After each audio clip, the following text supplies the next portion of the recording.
આજે શીતળા સપ્તમી અને કાલે અષ્ટમી।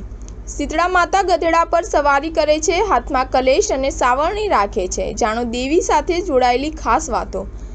આજે સોમવાર એટલે કે ફાગણ મહિનાના કૃષ્ણ પક્ષની સપ્તમી છે અને આવતીકાલે અષ્ટમી હશે। આ 2 તારીખે દેવી શીતળાનું વ્રત રાખવામાં આવે છે। આ વ્રત દરમિયાન વ્યક્તિ ઠંડુ એટલે કે વાસી ખોરાક ખાય છે। કેટલાક વિસ્તારોમાં સપ્તમી અને કેટલાક વિસ્તારોમાં અષ્ટમી તિથિ પર ઠંડુ ભોજન ખાવાની પરંપરા છે। ઉજ્જૈનના જ્યોતિષ પંડિત મનીષ શર્માના જણાવ્યા અનુસાર શીતળા માતા ગધેડા પર સવારી કરે છે અને પોતાના હાથમાં કલશ, સાવરણી અને સૂપ રાખે છે। દેવી શીતળા લીમડાના પાનની માળા પહેરે છે। શીતળા માતાને માત્ર ઠંડુ ભોજન જ ચઢાવવું જોઈએ। શીતળા સપ્તમી અને અષ્ટમી શિયાળા અને ઉનાળાના સંક્રમણ સમયગાળામાં આવે છે।